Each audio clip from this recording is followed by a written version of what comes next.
Thank Hashem, we're able to learn every day. As we have a learning, we should have the Mikdash immediately. Should be a refuah shleima for everyone that needs. Shomas ben Sarah and David Halevi ben Menucha the last Abraham Rafal ben Sarah. Asher Anshel Halevi ben Mary Nadal and Sarah Bastani. Okay, we're going to start today Daf Yud. It's yesterday's Daf. Hetin nedarim parchim ba'avir. Famous line. Hataras Nidar, you know what Hataras Nidarim is? Annulling vows. There's no source for it in the Torah that you can annul a vow. The Torah says you have to keep your vow. Where does this idea come that you can go to someone and say, I know I didn't mean it? You can get rid of it. So that's Parchim Ba'avir, that's floating in the air. It means it has no basis. It's the rule, but it doesn't have a strong basis. But no, it's both of them in the back. Yeah.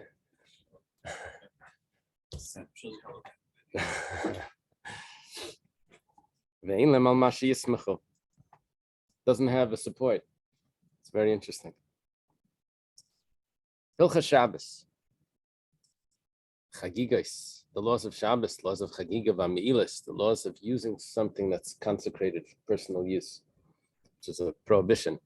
Harehem kahararim hatluim b'saira. Those are like mountains that are hanging from ears. Yeah. Means that there's a lot of things dependent on very small details.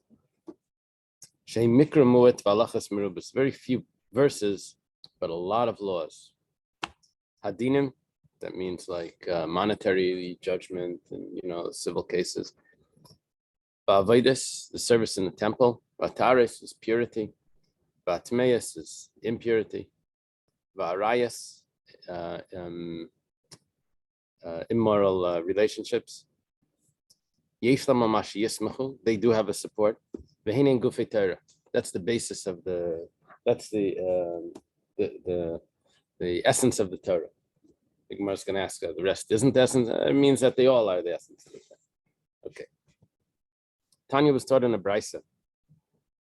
We start off discussing Hataras Nidarim. So what is the support for Hataras Nidarim? Yeah, it's very interesting. It's almost not like acceptable. Just because I didn't mean it, now you don't have to. Like, imagine if people did that in business. They would just go to a rabbi, change their mind, and I got rid of it. I don't owe you the money anymore. So how does this work? Anyway, Rabbi Eliezer says it has a support. This is when a person will express a vow.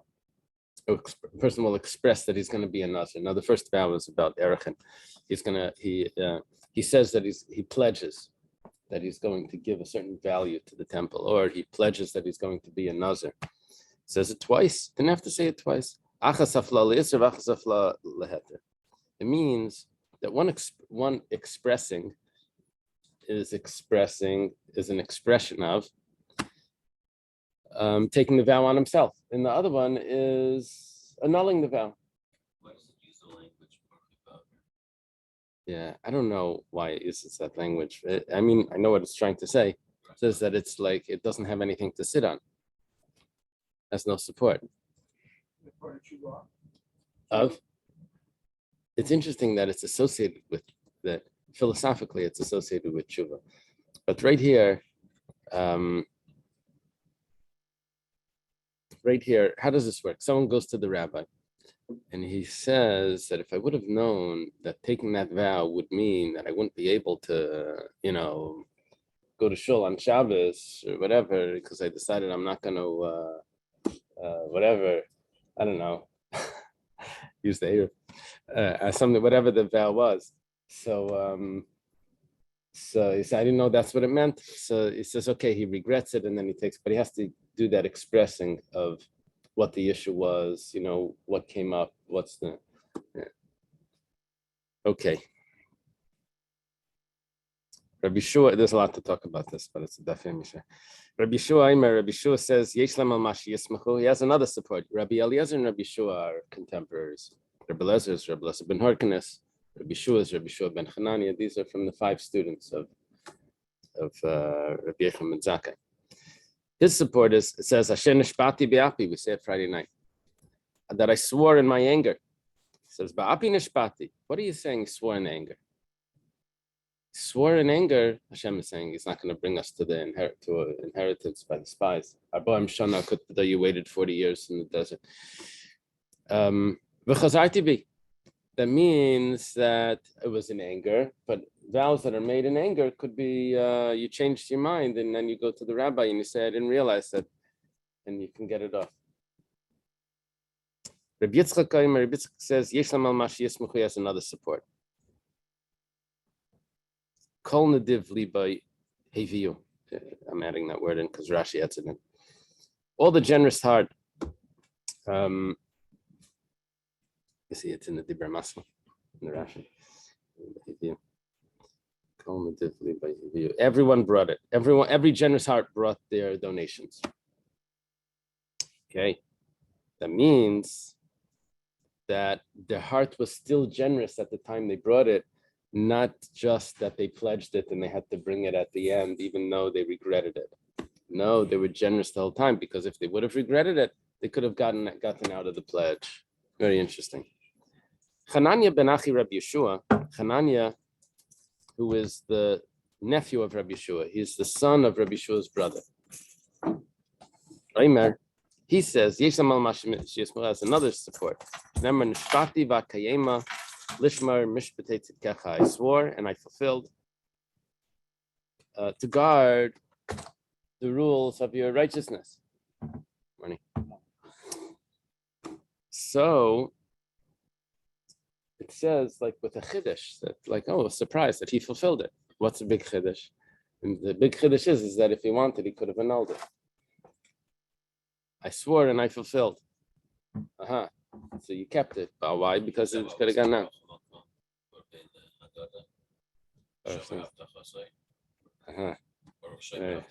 Very interesting.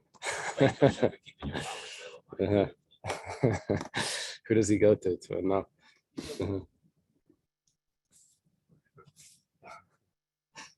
Okay. Amar Rav Yehuda Amar Shmuel. Rav Yehuda Amar Shmuel. We jump a few hundred years here. I think, I'm not sure when Rabbi Yitzchak is, but we go to the Amirayim now. We see Rabbi Yehuda Amar Shmuel says, Yavei Hasam, if I would have been there at that conversation, when each one was giving their support, Amri Lahu, I would have said something else. Didi Adifam Yididchu, and mine is, I would say that my support is better than all of yours. Okay? Shenemar Layachal Dvari. It says, he won't profane his words. He won't profane his words. He shall not profane his words. But other people, it means the rabbi or the shalish hadyatis of the 3 judges that he goes to, they can take it away. Okay, it's a support. Amar Rava comments on this interaction and this these supports for Ataras Nadarim. He says, L'kulu eslu percha lavar midishmal. Every support that we brought has a strong question on it, except for the one that Shmuel said at the end, except for the one that they didn't say. If you would accept Rabbi Elazar, I can explain the term kiyafli. Kiyafli will express. We said that means he expresses the vow, he expresses to get rid of the vow. How would he explain it? He would explain it like this. The Tanya was taught in a Bryce Rabbi Yehuda Mishum Reb Tarfon. Rabbi Yehuda taught in the name of Reb Tarfon. Reb Tarfon was a friend of Rabbi Yehuda's teacher.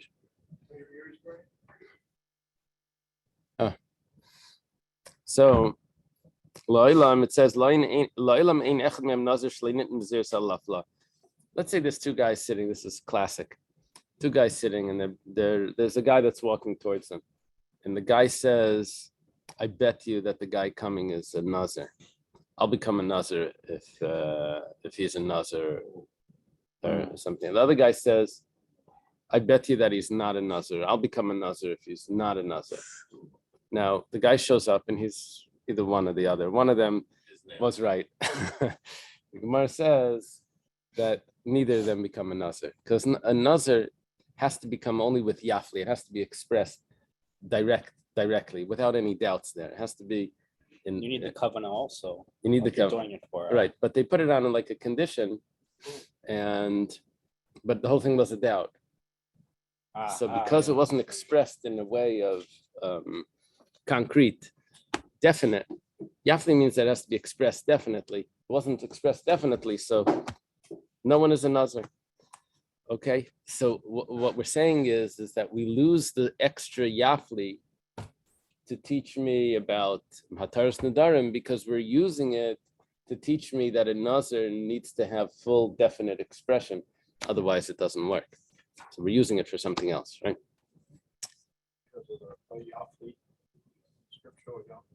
The term yafli has to be yifarish to express definitely. Spell it out. There are cases, right? Right. By Nazirus is different, based on that pasuk. The shirish of Yafli. How does that mean expression? Well, it usually to me is like something like a little abstract, a wonder or something. I mean, Rashi says that Are Yefarish. I think the Targum, it quotes Targum or something. I have to look in that new, the art scroll, Untitled Chapter. That's spectacular. Oh yeah. Yeah, we just got it. Yeah, they explain that. He explains the Aramaic. It's great. If you like Aramaic and words, it's great.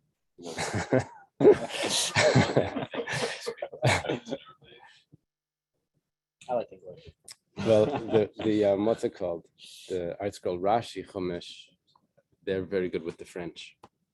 They translate Rashi's old French, and they do a very good job.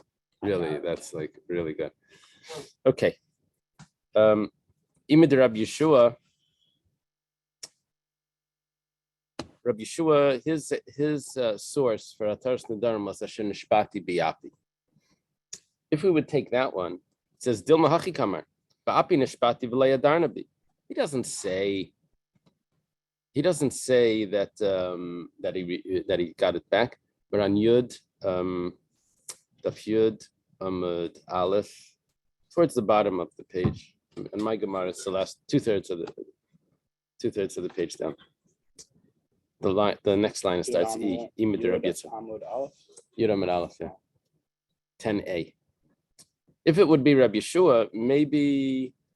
How do you know that it means that he would have retracted or he did retract or that you're able to retract? He's just saying that he didn't, that he's not retracting. Doesn't tell me anything about Hataras Nedarim.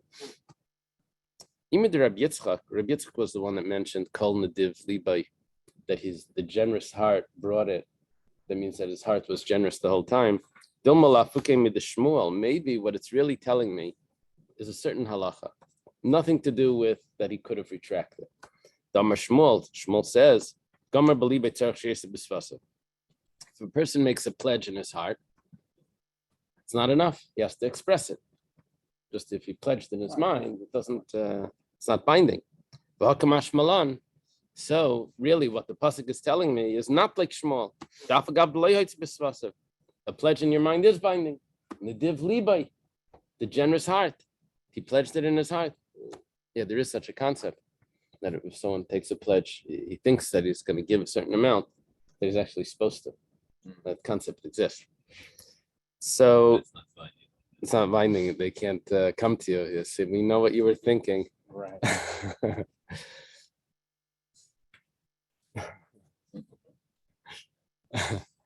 I can imagine a rabbi's Joshua Shabbos Bereshis. After all the things, anyone that thought of giving tzedakah should pay it up, even if they didn't actually. Okay, so even if he doesn't express. So in other words, it's being used for another source, and it doesn't have to be telling me that he could have theoretically retracted. It's coming to tell me that even if he thought about it, it's a different halacha. It's going to tell me even if he thought about it, he has to do it. He has to give it. If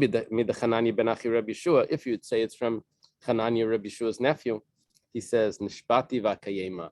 I vowed, I swore, and I fulfilled it. It says, oh, we said that, oh, it must mean that he had potential not to fulfill it. It must mean that Taras Nedarim can annul a vow. It says, no. Dilmakad Rav Gidl Amarav. Maybe it's what Rav Gidl says in the name of Rav. Similar to that. Rav Gidl is a pretty common student of Rav. Rav Huna would be like the most common. Rav Gidl is all over.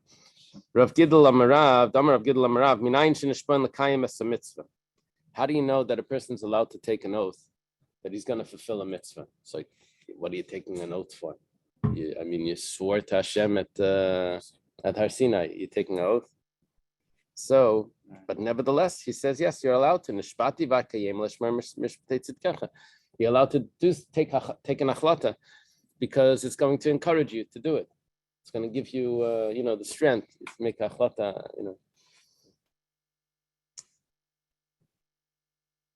Okay. So that we lose the source. He's making an oath that he's going to fulfill something that he was already bound to fulfill, just to encourage him.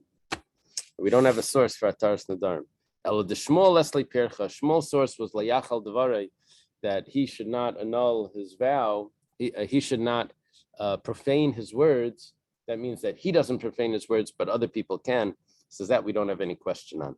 Amar Rava, Vitem Rav Nachman Bar Yitzchak. Rava says, and some say Rav Nachman Bar Yitzchak said, Haino Damriyenchi Tava Chada Pilpalta Charifta Mimali Tzani Dekari. One sharp pepper is better than a basket of squash. It's better to have one good shot than a lot of whatever things that you have questions on.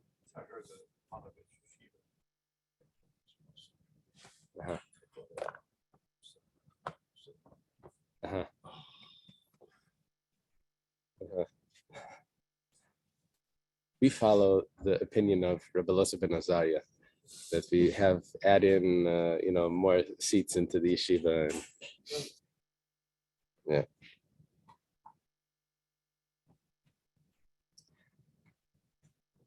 I know how it works in when you're defending a case.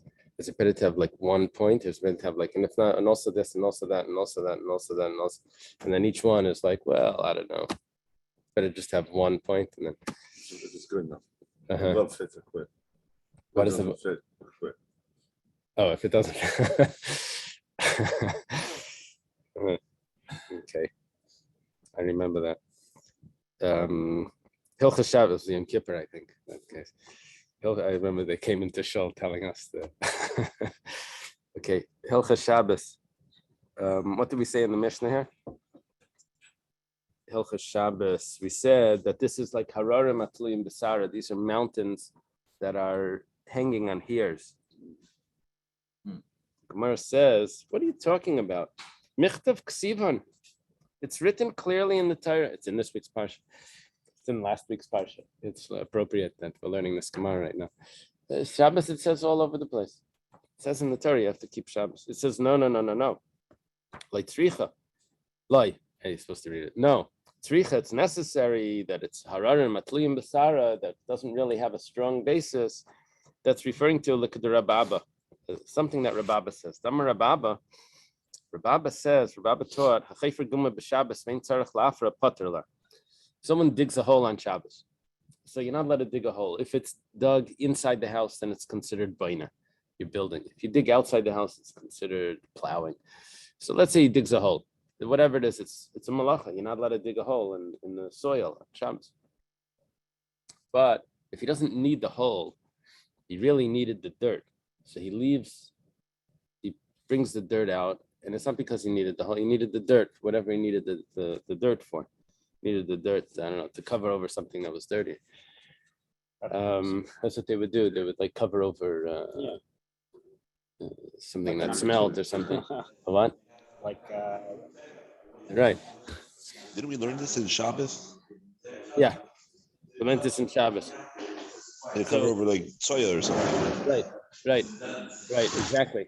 We had in Shabbos. We had a whole thing. If someone can designate dirt, and it becomes not muktzah. Right. That was an interesting discussion. That in Beyo, it says on the side also. So if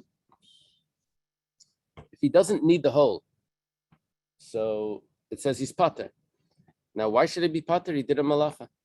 So that's hararim atlim b'sara. The support for that exemption is very loose. Yeah. Come on, who does that go like? Reb Shimon. It follows Reb Shimon. That malacha shein tzricha legufa pater la. He holds that a malacha shein tzricha legufa, malacha that it's not done for the purpose that it was done for in the Mishkan. So then you do the same action, but you do it for a different reason. So he says, Reb Shimon says, you're exempt. Same action, you dug, but you didn't do it for the hole in the ground. Like they dug probably to plant the herbs that they needed to make the dyes to color the cloth and all of that, the wool. The poles right? too. You have to dig. No, I'm not sure if that was the digging. I think it was to plant the for the dye to make plant the herbs to get the dyes to color. You're not allowed to plant on Shabbos. No, we learn the laws of Shabbos from the construction of the Mishkan. Anything that they did in the Mishkan is now a prohibition for us today on Shabbos. So what did it take to build a Mishkan? So they had beams, they had colored cloth, they had to get the wool off the animal and they had to weave it and then they had to bleach it and dye it and squeeze it and wash it and all of those activities, cooking it, all of those activities is today forbidden on Shabbos. We learn it from the Mishnah. So, but that activity, how did they do that in the Mishkan? They dug because they needed the hole. Here we're digging because we want the dirt. So it's not the same intention as it was in the Mishkan. He's exempt. Okay. Now the Gemara says, who holds this? Reb Shimon. Reb Shimon holds malacha shein tzricha legufas pater la. Now Reb Shimon's original statement was really regarding if someone passed away and he's in the house, and you don't want him in the house because everything in the house is going to become tamei or whatever. So you take the body and you bring it outside. The problem is you're not allowed to carry. So usually when you carry, why would I carry? I carry my my siddur or something because I need it where I'm going. Here, I don't really need the corpse outside. I just don't want it inside. So there's different pshatim over here. I'm giving you the easier pshat. But so the intention of this type of carrying is not the same that it was. It's a different intent. So he says, one second. There is a machlekes between Reb Shimon and Reb Yehuda if malacha shein tzricha legufa is pater or chayah. So the fact that he's exempt over here is only according to Reb Shimon. So we're asking, you're telling me that it's hararim atlim b'saira, that it's mountains that are hanging from a hair. That's good according to Reb Shimon. According to Reb Yehuda, it's chayav anyway. It's chayav anyway. So what are you telling me? It's like this big chiddush. There's no chiddush. Gemara answers, I feel tame Rabbi Yehuda. It actually could be that according to Rabbi Yehuda, he's exempt here also. Why? Hasam Masakin, Hacham Mekalkal. The Gemara doesn't even tell me what the case is, but Rashi fills me in that over there, when you were taking the corpse out of the house, that was something that was positive. You weren't ruining the floor like you're doing over here. Over there, you were taking it out, and it was something that you were gaining from. You were gaining from the action of taking it out, that now the house was tar. But hacham mekalkalu, but here you're actually ruining the ground. If you needed the hole, then you're fixing the ground. But if you need the dirt, then you're ruining the ground just to get the dirt. Right? So Makalkalu, Rabbi Yehuda would also say is exempt. Okay. So we have a halacha that's not so clear in the Torah. My karara natliyim besara. What do you mean it's harara matliyim besara, that it's a mountain hanging by a hair? It says meleches machshavas asr Torah. When it comes to Hilchos Shabbos, it has to be intentional work. Meleches machshavas like siva. But where does it say that? It doesn't say that in the in Hilchos Shabbos that it needs to be intentional work. Intentional work was any work that you didn't actually intend to do is not b'chlal malacha, So where does it say that? It says it by the Mishkan. It says lachshev machshavos, that it has to be done with thought. We learn the laws of Shabbos from the Mishkan, so that's what it tells it. That's how I know it. The problem is, isn't that a real limud?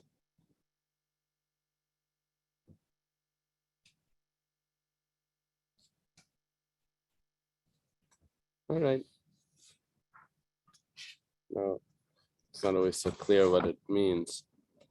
Are you going to tell me that every smichus, every time there's one parsha next to another parsha where the Gemara tells me that I learn one from the other, you're going to tell me that that's harara matliyim besara, that it's not such a strong support, that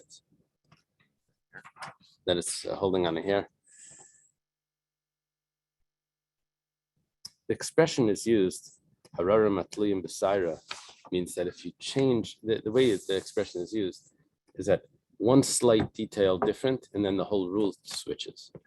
That's the way people talk about when they say Hilchos Shabbos harara matliyim besara. So you have to know exactly. You can't just say in Hilchos Shabbos like, oh, you're not allowed to brush your teeth. Well, it depends. Is it with toothpaste? Is it with this? Is it that does the gums bleed? There's like a million details, and it's like major halachas that are dependent on these little hair, on these. What's going on? Yeah. Okay, next thing is Chagigahs. We said that Chagigahs is also Tliyim Besara, the laws of Chagigah. That's probably how we got into this. Mesechtas Chagigah. So we say that Chagigahs are Harar Matliyim Besara. So Michtav Ksivan, where it says, what are you talking about? I'm sorry? Is that what that means, creative labor? Yeah. Yeah, Melechas Machshavos is intentional creative labor. Ah, okay. And the other one is, I'm just trying to get the vocab. Yeah. Oh. The terminology here. Melechas Machshavos. Yeah, like if you walk by a house and the light turns on, it happens all the time. Right, yeah. You didn't intend to turn on that light, but it doesn't mean that. It doesn't mean you're supposed to walk by it. It's always intentional. If you know. Oh, if you know, it's a different story. But I'm saying like you don't have to walk by and say, "Oh yeah, I violated Shabbos." You did not violate Shabbos if you didn't know about it. It's only intentional work. Yeah, that's another story. Okay. Yeah. Okay. Chagigahs. Michtav Ksiva. What are you talking about? It says it clearly in the Torah. It says v'chagaisim. That's what we're learning over here. That you have to bring the carbon Chagigah. Where it says lie. No, tzricha. It still is necessary. L'kedamar lei Rav Papa Abaya. This is based on a conversation that Rav Papa had with Abaya. It says Mimaydav ahai v'chagaisim meischag lashem zvicha dilma chaygu chaga kamarachmana. Rav Papa is a student of Abaya, and he asks Abaya, his teacher. He says, "How do you know that the pasuk v'chagaisim meischag lashem means that you have to bring a sacrifice, a carbon Chagigah? Maybe it just means that you should celebrate." V'chagaisim meischag. Chag means a holiday. Chag sameach doesn't mean sacrifice. How do you know it means sacrifice? Elamayata. So Abaya responds, when Moshe is telling Pare, or Hashem is telling Moshe is telling Paro what Hashem says, that they celebrate for me in the we need to go into the desert to celebrate. Are you telling me that it just means to be happy? Maybe yes, maybe that's what it means. They wanted to go outside to be happy. But Moshe says,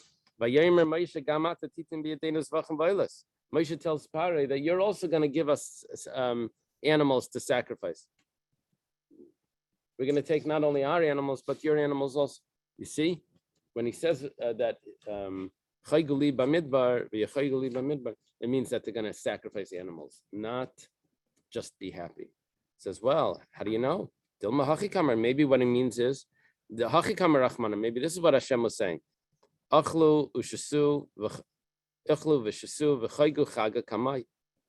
Eat and drink and celebrate. In other words, yeah. And the achlu means that you'll bring sacrifices also. And the celebration is not the sacrifices, though. Celebration is just the being happy, right? Yeah. Gemara says, it can't be. In other words, we're looking for the translation of the word. We know that they were going to bring animal sacrifices. The question is, what does the word chaygu mean?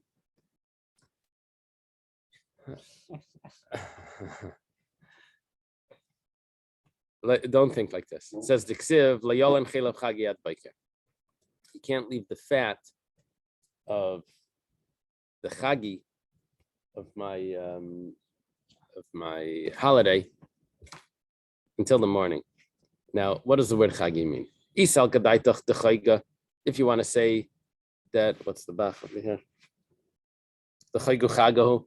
If you want to say that it's just a celebration, tarba l'chagisle. Does celebration have fat? Just happy has fat. So the Dilma, okay.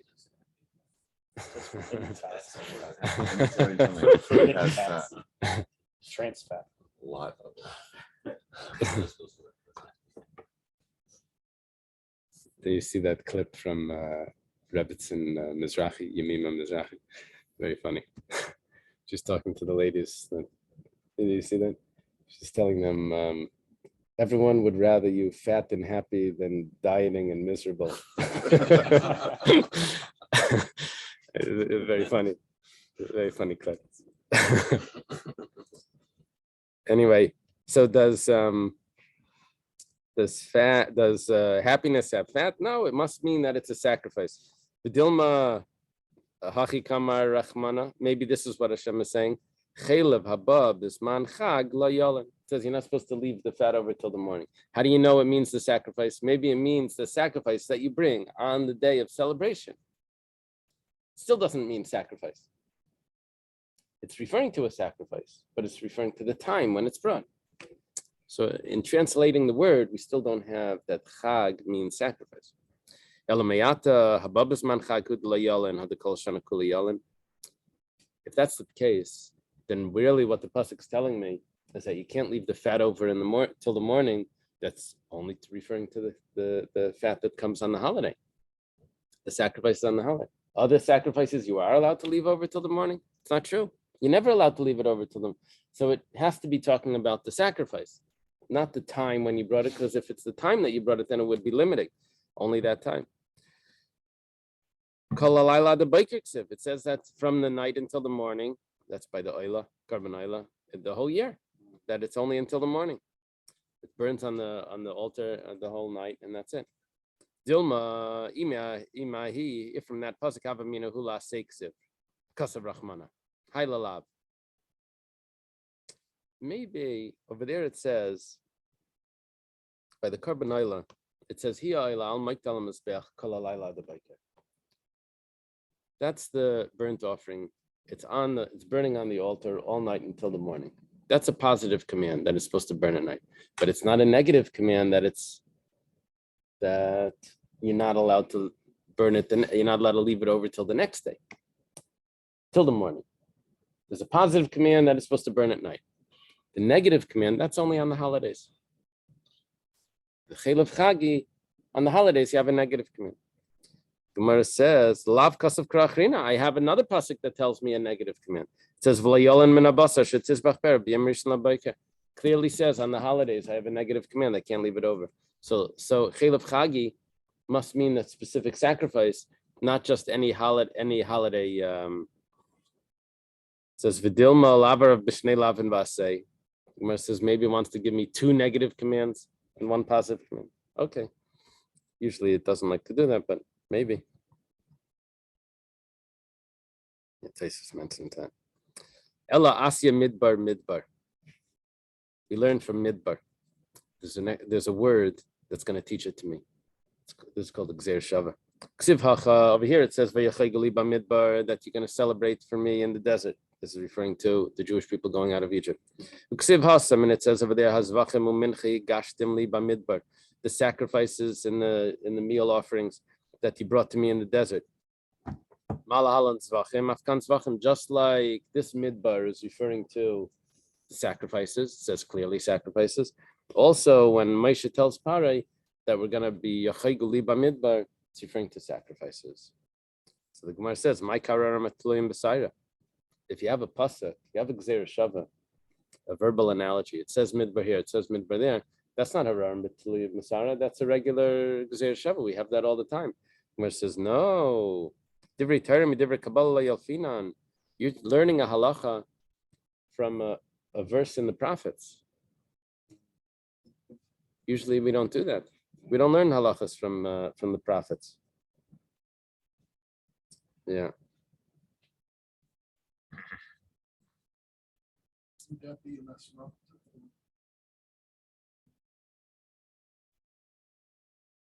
It must be that these things are like halach Moshe Messinas that have some source.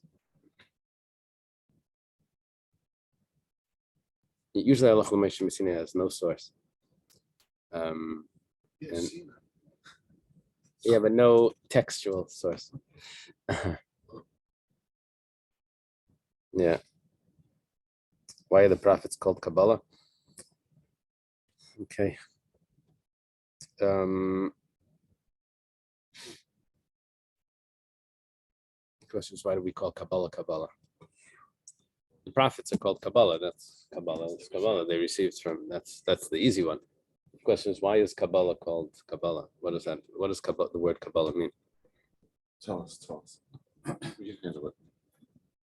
What do you say? Remember, someone told me. You see, in the Sichas, the Rebbe talks a lot about the word Torah. Torah milashon hayra. But in the world, a lot of people don't know what the word Torah means. Yeah. So, what are you studying? Torah. So, what does Torah mean? So they tell you it's the 5 books, whatever, but what does the word mean? So it means to guide. It means like guidance. Hayra means guidance. The word Torah means guidance, like direction. Yeah. Okay. Me'ilais. Me'ilais. This is if someone uses something that's consecrated for personal use, that's a prohibition. The Gemara, so we said that this is harar matluim b'saira. It doesn't have a strong source. It's hanging on a hair. The Gemara says, Michtan Ksivan, what are you saying? It says it in the pasuk. It's a pasuk. Amar Rami Bar Chamas. Rami Bar Chamas says, Leinitzcha Ella. It changes the expression from Leitzrich. Leinitzcha Ella lekedetnan. It's only necessary for the following case, what it was taught in the Mishnah. Hashliach shaser shlichusay. Yeah, very interesting halacha. Usually we have a rule that a shliach can do anything for you, and what the shliach does it goes back, and it's even to marry a woman. You can the shliach can go to the woman with the ring and say you're now married back to the first guy. So I'm sorry you couldn't make it to the wedding. So. However, it's recommended. It's not recommended. Mitzvah yasim b'shluchei. But if you send someone to do an avera, so that person gets the avera. You can't say, "Oh no, I did it for him." Yeah. Why? I don't know. It's all. Yeah, that's when it becomes complicated. So the Gemara says, because Divrei Rav, Divrei Talmud, Divrei Mishayim, you tell him, I don't care that he sent you. You were commanded by Hashem not to do it, so it's a violation. Now the exception to that is Me'ila. The rules of Me'ila is that if someone gives you money from Hekdesh and you spend that money, the Avera goes back to the person that gave it to you. All right. There is shlichus. Okay, so it goes like this. Hashliach she'asa shlichusai. If the shliach did exactly what he was told, he said, "Go buy me this and this." So balabaya small. It goes back to the owner, original person, to the sender. Let's say he doesn't buy what he was told to; he buys something else. So shliach mal. Then the shliach changed from the shlichus. Then it was his own initiative, his own thing. He gets the prohibition of Mila. And the prohibition of Mila is that if it's done b'shegeg, he has to do keren and a chaimesh, and he has to bring an asham. There's a whole thing that he has to do to rectify that. Yeah. So now it says if he fulfills what he's supposed to do. Why does the original owner get the prohibition? One person sins and the other person is guilty. Says that's hararim betulim b'saira. That's mountains that are hanging on here. Yeah, that was the problem with like those big gangsters. They never did any of the dirty work. They always had everyone else do it, and it was hard to get them. They cut them on tax. Right? So.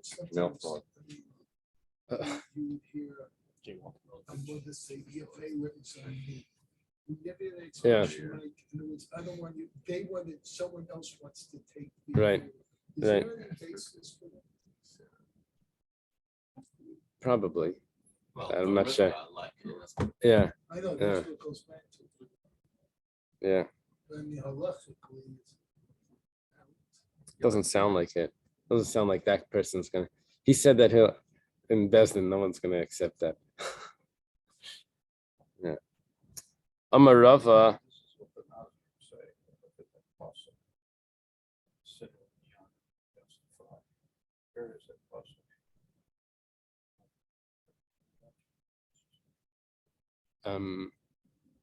Sin will be on me. They use that as a base, their scriptural basis. Is that something with Bathsheba and Nasan Anavi or something? Did someone say that? I'm not saying that. What is that answer for my teacher? sorry, I brought it up. Okay. It says literally, it's reception or tradition or correspondence. What is that? Oh, Kabbalah. Yeah. Yeah. Okay. So the Gemara says, this person does the sin, the other person gets punished. That's Harar Matalim Besaira. Okay. Amar Rava, my kushya. Rava says, what's going on? What's this? What's the problem here? Dilma Shani Meila, the Alpha Chet Chet Mitshuma. There's a special limud from this. We know that this is how it works by Meila, because we have what it says by Truma. It says, Ma Hasam Shluchish Ladon Kamaisi, Afkan Shluchish Ladon Kamaisi. Where do we learn the whole concept of shlichus, that you can send a proxy? Where did we learn that from? We learned that from Truma. And because we have the same word by Truma that it says by Meila, we learn that that shlichus applies to Meila. And what is Meila? Meila is a sin. So usually we say Ein shliach l'dvar avera, but by Meila we say that there is shlichus. Elamar Rava, so Rava says it can't be that simple concept of shlichus by Meila is the big chiddush, because that we have a gzera shava for. It says Elamar Rava leinitzchel kedetanya. We have another interesting halacha that's going to be the novelty, something new that we don't have a source for. Nizkar balabayis leinitzkar shliach mal. Let's say the balabayis gives money to the shliach, to the messenger, not knowing that the money was from the wallet that he has for hekdesh. He gives him money and he says, go buy me something. Then after he leaves, he looks at the wallet and he sees, oh, I gave him money from the Hektish wallet. That's not good. Mevatel the shlichus. I'm not associated with this. Whatever he does is on his own. Meanwhile, the shliach doesn't know anything, and he goes, and it's a shliach mal. The shliach now violates it because the owner, the original owner, just got out of it. He just retracted from that mission. He just wasn't able to tell him. So shliach Anya Micah of it. Poor shliach. What did he do? He doesn't know anything. The fact that the shliach, see, now we're going to the opposite side. Originally, we were saying what was haram, that the owner gets punished. Now we're going the other way. Now we're saying the poor shliach. What does he do wrong? He didn't know anything, and the owner just retracted. But it's always like that. Whenever someone spends money from hektish, Mila is b'shagig. He doesn't know that he's doing something wrong.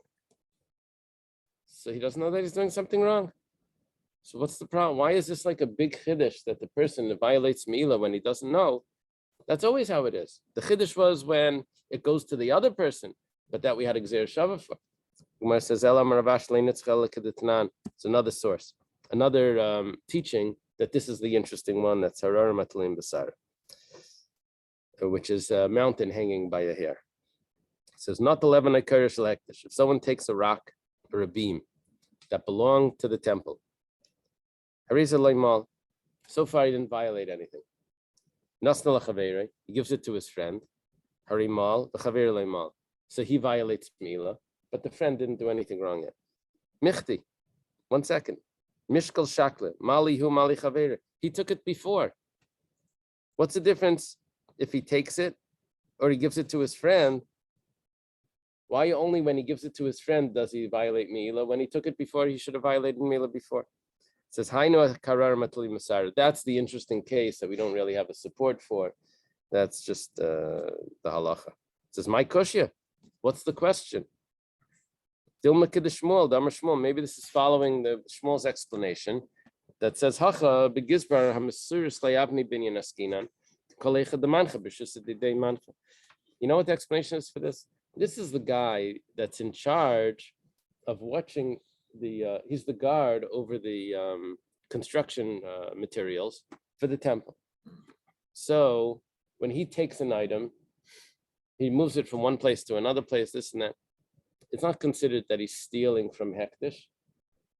He's in charge of it. So he did nothing wrong. It only becomes a problem when he gives it to someone else. Does Very Mila have easy. to be intentional? Me'ila is only when it's not intentional. If it is intentional, then it's not doesn't go under the category of Me'ila. It goes under some more strict category. When we discuss Me'ila, we're referring to he has to pay an extra fifth and he has to bring a carbon called Asham Me'ilas. So it's only unintentional. So Elami Seifa. So it must be another case over here that's the interesting one that we don't have a logic for it or a support for it. It says, Bana b'teich beisai, let's say he builds it into his house. Takes the item, the construction material that belonged to the temple, he built it into his house. It says, Hareza leimal, so far no me'ila. Until he goes to sleep under it, he lives there. The value of a pruta, I don't know what that is, 20 minutes. So you divide up a hotel stay. So so it's 1 second. So that's when it's considered a violation. Just building it into the house is not a violation yet. It says Michti, Shinu Yishanya. 1 second. He built it into his house. He made a change in the item. Originally it was a beam. Now it's part of his wall.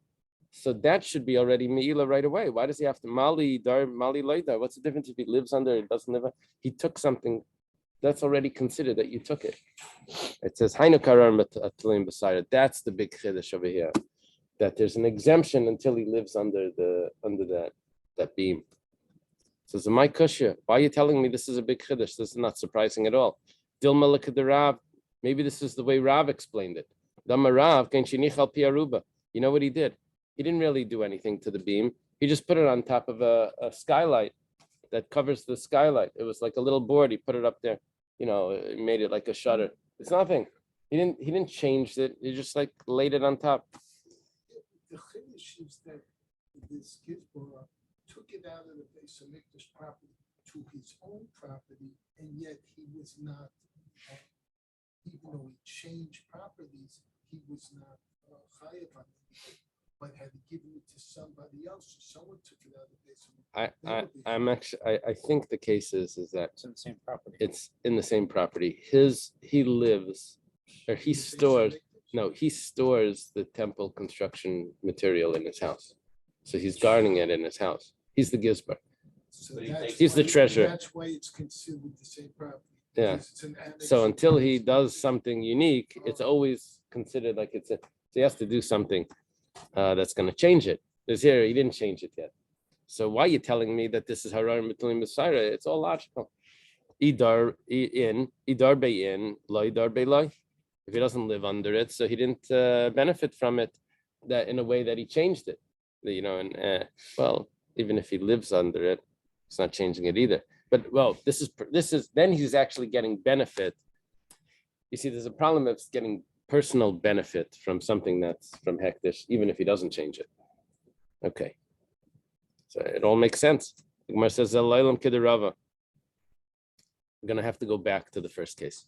Rava said that the balabayas, if the balabayas remembers that this money is hektish, so he retracts from the shlichus, retracts from sending this person. Says, I really would want to stop this mission. Meanwhile, the guy has already left. So we said that the shliach violates Mila. But how is the shliach liable if he doesn't even know? He doesn't even know. So the So Gemara he asks shouldn't like even be this. liable. Listen to He this. shouldn't even bring a carbon. That's exactly what the Gemara says. The Gemara says,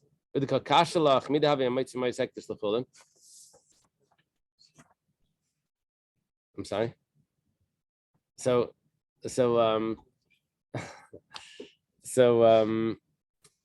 we asked the question, but it's always like that.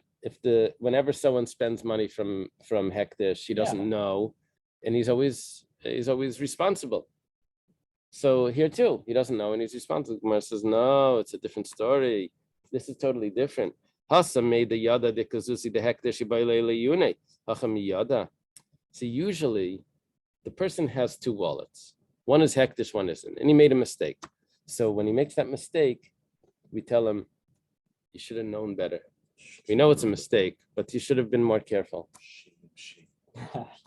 Over here, someone gives him money and tells him, go to the store and get this for me. It was like stolen He money. has no way of ever knowing what that was. Yeah. He was supposed to be more careful. How was he supposed to be careful? Can't be careful about that. It wasn't his money. So that's Hainakarar Matlim Basari. The fact that he's guilty anyway, that's a big chiddush that we don't have a strong support for. But that's the halacha. Okay, now the Gemara says Mikra Muat Valachis Merubis. All of these things have just a few psukim, but a lot of laws. What are we referring to? Hilchas Shabbos, there's a lot of laws. Chagigah and Mila. It says Tana was taught in a brisa. Negoim ba'alais mikra mu'it valachis merubis. Negoim and alais. The brisa adds to this. Negoim means leprosy. In the halachas of tumah in a house that have very few psukim, but a lot of halachas. It says negoim mikra mu'it. Leprosy has a few psukim. Negoim mikra merubahu. There's a lot of psukim there by leprosy.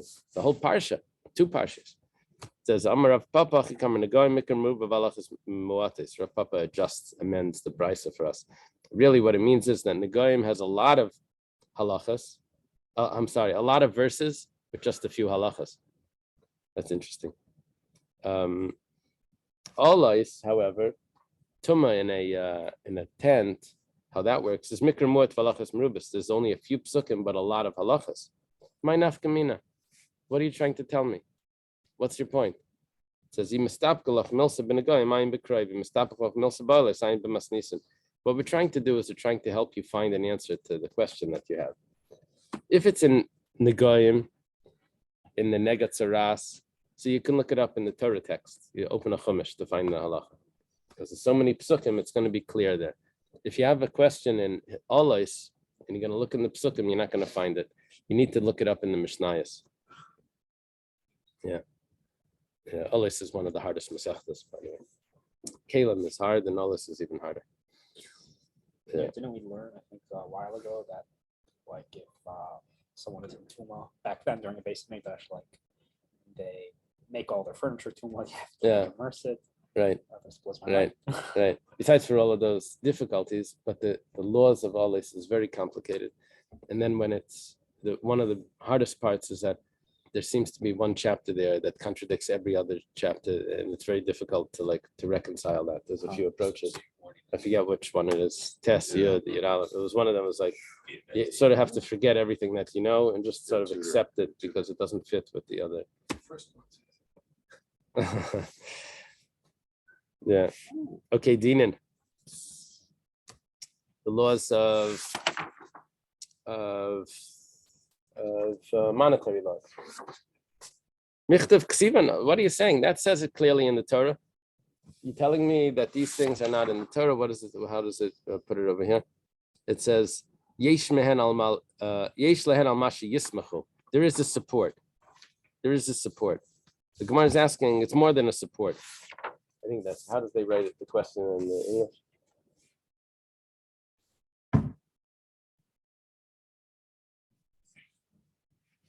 Necessary only according to the. No, before the answer.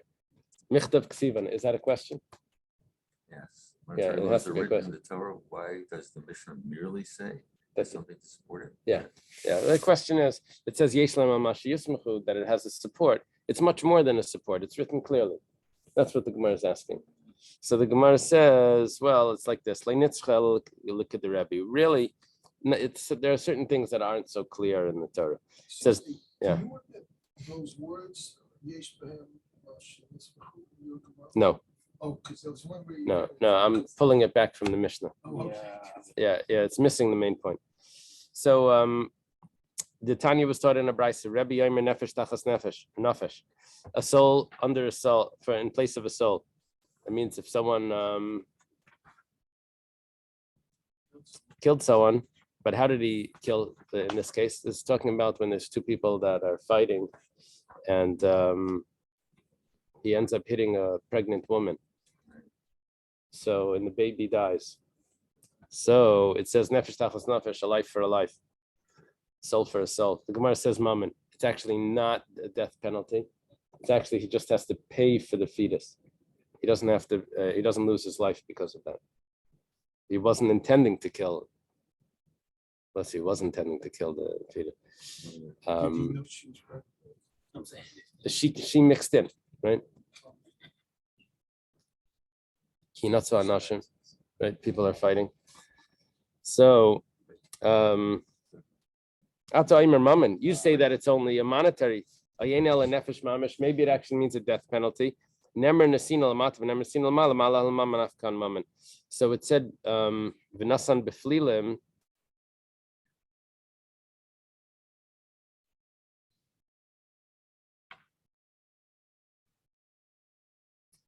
Is there a chumash here? Let me look it up in the chumash. You get up there. You see the get the Arya Kaplan. It's easiest. Yeah. Oh, gorgeous. Purple. Oh, Perfect.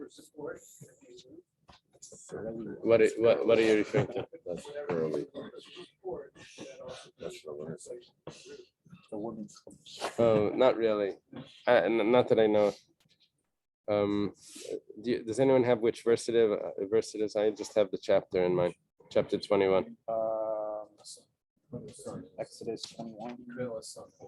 Yeah. 22. Okay, perfect. Here it says, if a man strikes his male or female slave. Oh. 1 second. No, that's not what it is. Two men. That was the one before. Here it says, when two men fight and accidentally harm a pregnant woman, causing it to miscarry, if there's no fatal injury to the woman, then the guilty party must pay a monetary penalty. The woman's husband must sue for it. The amount is then determined by the courts. However, if there is a fatal injury to the woman, then he must pay full compensation for her life. Now, for her life, this is not just the full compensation is because he wasn't intending to kill her. Only if he ends up killing the person that he intends is there a death penalty. Now, where do we learn this from? Because it says v'nasan b'flilim. That's another pasuk.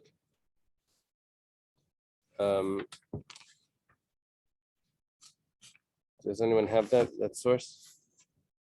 Shmei Schafal, the same place.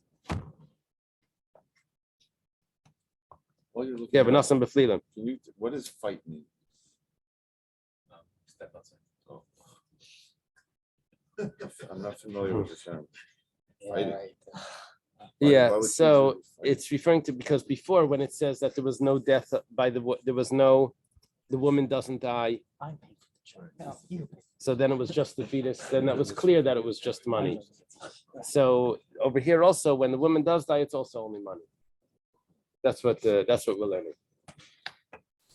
Okay. Over here it says v'nasan, and over there it says v'nasata. So we're learning that both of them are just money payments. Yeah. Avodas. Now we're going to the service in the temple. What are you talking about? Michtav ksivan. That's not just the support. That's written clearly. The whole Sefer Vayikra. It says we're talking about bringing the blood to the altar.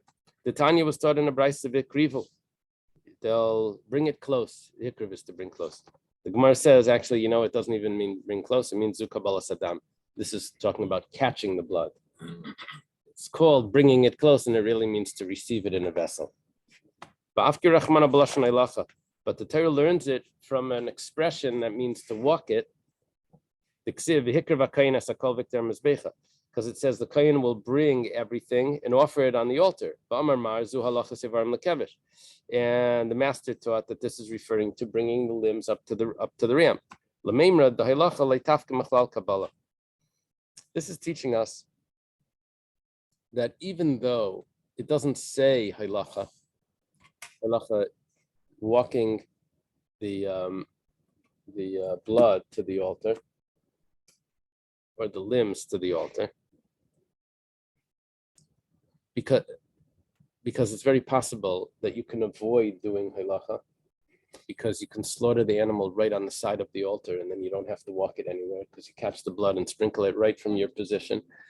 But nevertheless, if someone would have the wrong thoughts of the sacrifice when he is walking, that will still affect the validity of the sacrifice. So the fact that that it doesn't say that you have to do halacha, but nevertheless halacha makes a difference in the validity of the sacrifice. That's a harara matlim b'sar. That's not part of people. That it could become pigul by the halacha. I'm not sure how that's enforced. I'm sorry. How is that enforced exactly? Oh, that's hard. Yeah, the person would have to say. Honor system. Yeah. Throw that one out. Yeah. Christ.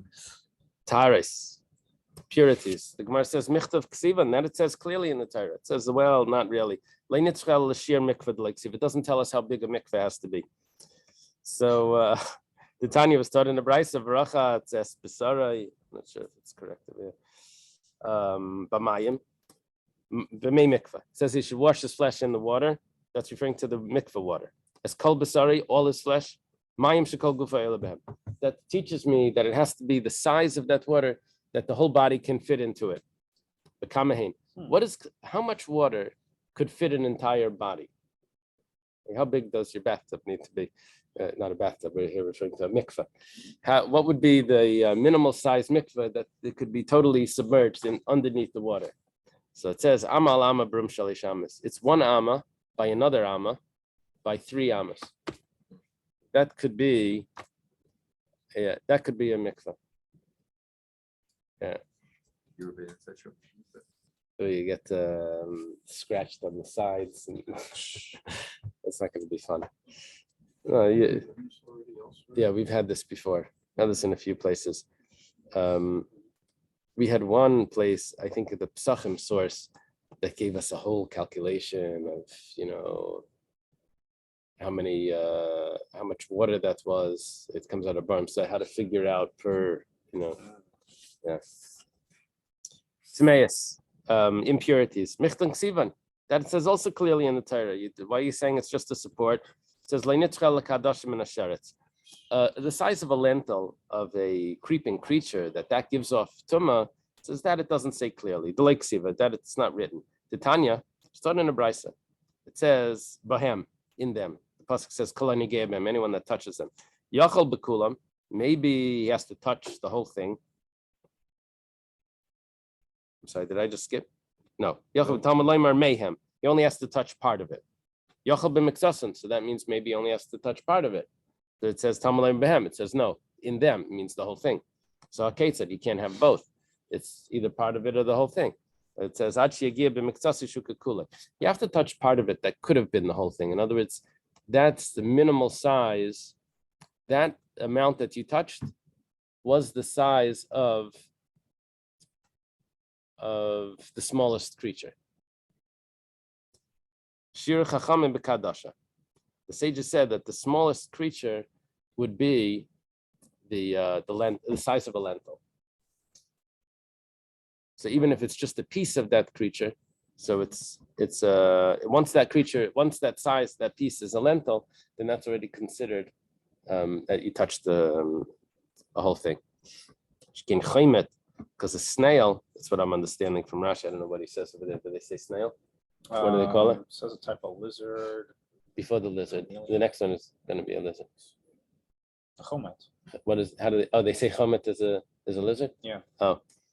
Rashi says it's something that's round, that's circular. Yeah. And that sounds like a snail. Right. Chilasi b'Kadasha. When it starts off, it's the size of a lentil. Rabbi Yossi Bar Yehuda Mikuzan of Halata, the tail of a lizard. It's like a shlipa. It's like a worm, like that's what The leech. It's not a snail? No, it's not a snail. Because it says acid. I don't. No. There's a word for it. That it's one of those kind of. It's not a snail. It doesn't have a background. It's one. You see. Oh. Does that have like a shell on it? Yeah, No, so no, these. no, it's not saying. Well, it kind of rolls itself into. Oh, because he says over here, Hagadol Beklipa. I understand, but it comes out of it. It says. Oh. That's. Oh, The millipede, centipede.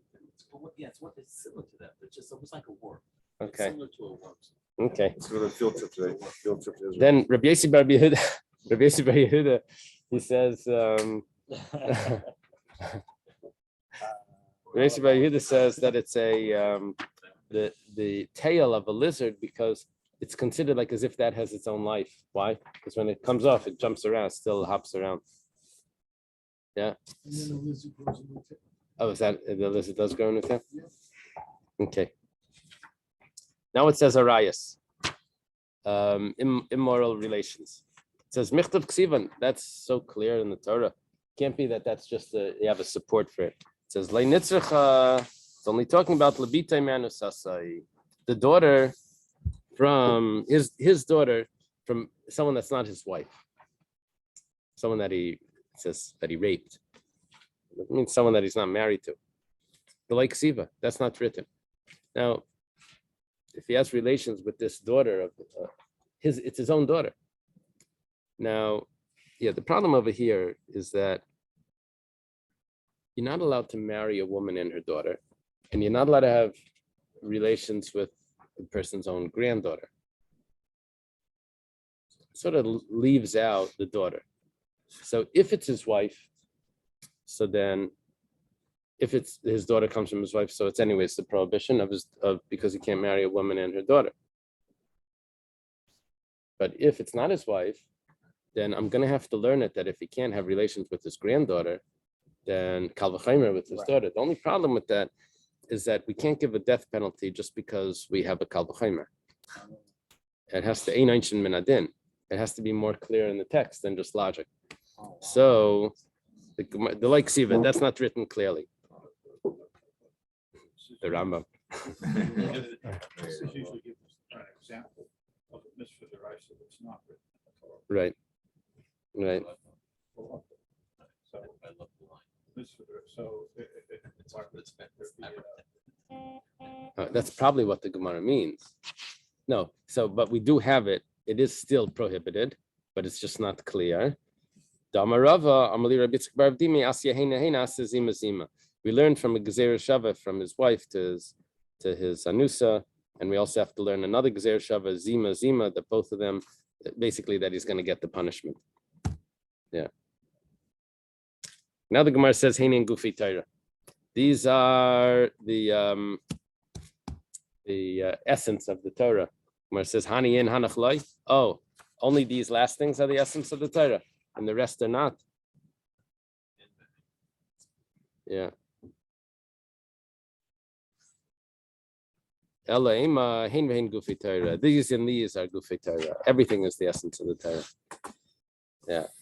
Okay. Hadron Kol Chayavin. Next parak is in Darshan Barayas. We'll Mr. Shem will start tomorrow. Thank you. Yeah, welcome back. Thank you, Chef. Oh, really?